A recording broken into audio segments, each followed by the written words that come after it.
पहलगाम का जो वाक़या हुआ इसमें 28 के करीब जो है वो सयाह कत्ल हुए और 12 ज़ख्मी हुए, जिसमें हिंदू भी थे, मुस्लिम भी थे और दीगर मज़ाहिब के लोग भी थे।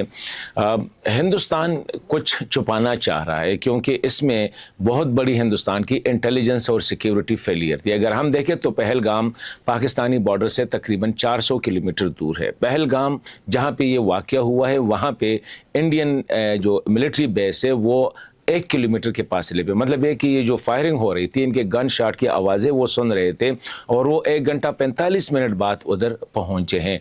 तो कुछ तो है जिसकी जो है पर्दादारी हो रही है। इल्ज़ाम डायरेक्ट 3 बजे वाक़या हो जाता है, 3:05 पे इंडियन जो मीडिया है और उनके जो दीगर वो है वो रिपोर्ट कर रहे हैं कि पाकिस्तान इसमें मुलव्विस है।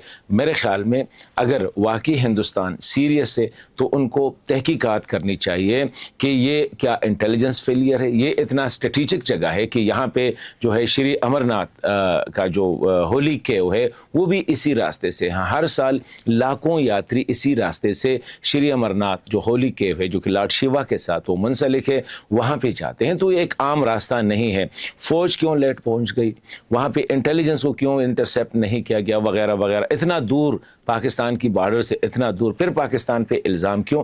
बहुत से सवाल आते जो इंडियन हुकूमत को, इंडियन सिक्योरिटी इदारों को इसका जवाब देना होगा।